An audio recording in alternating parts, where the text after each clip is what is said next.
Hey there, comic book fans. It's Rusty again with Collector Auctions, and here I am in the car again, headed down to Third Eye Comics in Annapolis, Maryland for yet another new comic book day. Now, there's not a lot of new books that I'm really interested in this week. There's only a handful, and these were a few that were not on my radar 2 to 3 months ago where I just failed to pre-order. And we're going to go down like I normally do. We'll shoot some footage inside the shop of the new comics, and then I'll come home, we'll bag and board all that, and then we'll do a little show and tell. So stay tuned, and I'll be right back.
All right, guys, I just finished up at Third Eye Comics in Annapolis, Maryland, and I had a great time, as I normally do down here. Had a great time going through all the new comics that they had, all the variant covers that they pick up here at Third Eye Comics. They buy so many comics that they're able to end up getting a lot of ratios as well. So went through everything, and I actually spent some time going through their recent new comic book back issue wall and picked up a few things that were on my radar, and a couple of those were definitely things that are on my list for signings come this fall at the Baltimore Comic-Con. But let me get home, I'll bag and board everything, and then we'll sit down and we'll do a little show and tell. So stay tuned, and I'll be right back once again. A little longer than a few minutes later. All right, everybody, I made it back home, bagged and boarded all the new comics, so let's just get right into it. What did I pick up for this new comic book day? There were a lot of great books this week, but there wasn't a lot on my list that I had failed to pre-order 2 to 3 months ago with M&M Comics. I think I mentioned that before. But there were definitely some books that had some variant covers that I picked up this week, and I was able to go back through Third Eye Comics recent new comic book wall and pick up some back issues that I had failed to pick up in previous weeks. So let's just get it right into it. The book for me this week, one of the two main books I was picking up this week was the new Black Widow series Venomous. And we have picked up the regular cover right here, and I didn't check to see the artist on this. I just kind of picked up what I liked. If I remembered before I put the video out, I'll edit this and I'll put the name of the artist up there on the screen. If not, you guys can look it up yourself. But I picked up that cover. That was the regular cover. And then I picked up this pretty cool cover right here. And I'm not sure of how I feel about giving the Black Widow the superpowers with a symbiote. Symbiote? Is that how you say it?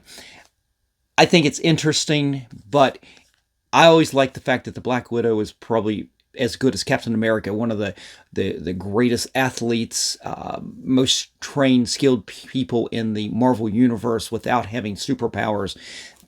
Always one of my favorite characters, but you can't deny that these covers have been really good on this. And I did also pick up this variant cover as well. Now, the other book that I was picking up this week was the new Spider-Man issue. It's issue number 54, and it is on my pull list with Third Eye Comics, so I always end up with cover A on that. And there we go. I believe this is the Del Auto cover. It is a connecting variant that I've been continuing to pick up this copy right there as well. I have to double check that. If it's not Del Auto, I'll definitely let you guys know. I definitely will put that in the editing right there. But those were the Spider-Man books that I picked up, the regular Spider-Man issues right there. But I also picked up, and I think it's the last in the series for Spider-Man Shadow of the Green Goblin. And I was a little surprised that Third Eye Comics only had this cover right here. I didn't really check to see if there were other covers, but it's always curious when you have a single book that doesn't have variants to it, or especially with Third Eye Comics, who picks up so many different variants of different books, that this did not have a variant on the stand. I'd be curious to go back and double check online to see if there were other variants at this point. But I think this wraps up this storyline right there. And that's kind of interesting because in the regular Spider-Man book here, I think this wraps up the Green Goblin storyline the way it kind of ended. And I'm not sure how I really feel about that. I think if you read the story, especially the very ending, I don't know how I like having Peter Parker and Norman Osborn actually being on the same page. That's something that they've been doing a lot of in the recent years, and I'm sorry, but I don't know how you come back from the heinous things that the Green Goblin did to Spider-Man. I don't know how you come back from that. There's no forgiving on things like that, no matter what the circumstance is, I guess. You guys can let me know by leaving me a comment in the comment section if you feel the same way. But I thought it was interesting that both of these are ending up the same way. And I'm wondering the way this ended, is this the end of the Zeb Wells run? I'm not sure. I know that he's leaving the title, but I thought it was going to be a little bit later than this. It feels like a very, very big finale right there. I'll have to check and see if that's really the case or not. But it wasn't the only Spider issues that I picked up. I did pick up the variant cover for Spider-Gwen, Ghost Spider number 3, and it is completely a cover by, this is Phil Lobos. It goes by Lobos, I guess. These covers have been spectacular, and I'm only picking these up in the case that I actually get to see him at some point, hopefully at a comic book con in the near future, because I'd love to get these signed. This one and the issue right prior, number 2, were just spectacular. I'm going to say it again. I say it every week. Especially his female characters have a very Adam Hughes feel to it. I don't know. I haven't heard anybody else talk about that, but I definitely feel that way. I also picked up this. This is a second printing to Scarlet Witch number 1. This is the P. Craig Russell cover. It came out the week with all the other number 1s as a foil variant. And I remember looking at it and I'm going, well, I don't feel like spending $25 to get that variant, that ratio. I like it, but I didn't like it that much. But when they put out the second print of the same artwork, just not as a foil, I went ahead and picked up a copy of that. All right, let's put these down. And it comes down to the last new book of the week that I actually picked up this week that I failed to pre-order. And it's only because I don't pre-order any of the X-Men. up to this point. Now, the new X-Men books are starting, so I am restarting buying all the new number ones. I'm a sucker. I go in with the number ones all over again. But I did go back and I did pick this up because I had picked up a couple of the previous issues. It's Wolverine, Mandapore Nights, and it's been written by Chris Claremont. And you've got the classic trio, the Black Widow, Wolverine, and Captain America. It harkens back to that X-Men, was it 268, I believe? That great Jim Lee cover. I mean, this cover is very much like that. It's a homage to that a lot.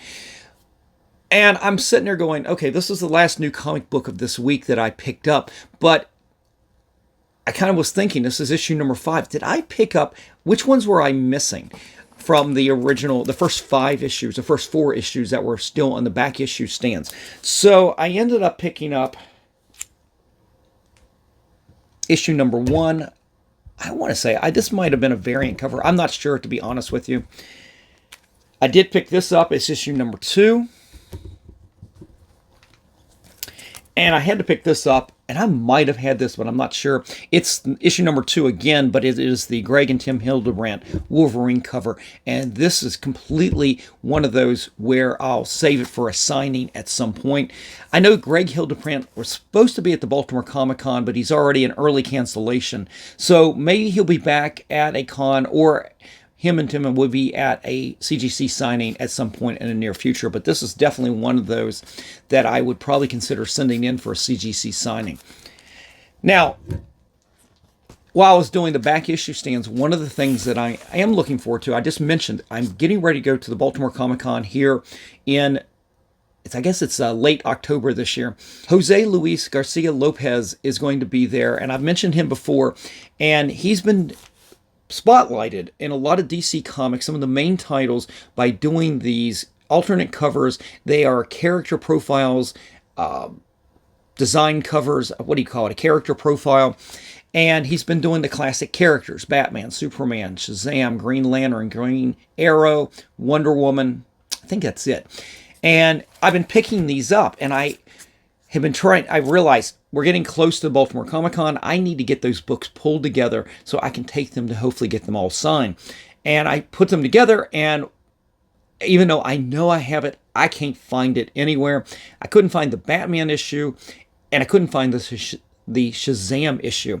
And I'm going, where did I put that? I mean, I got comics all over the house. I mean, I try to keep the new comics together, and I couldn't find it. It's stuck in between someplace.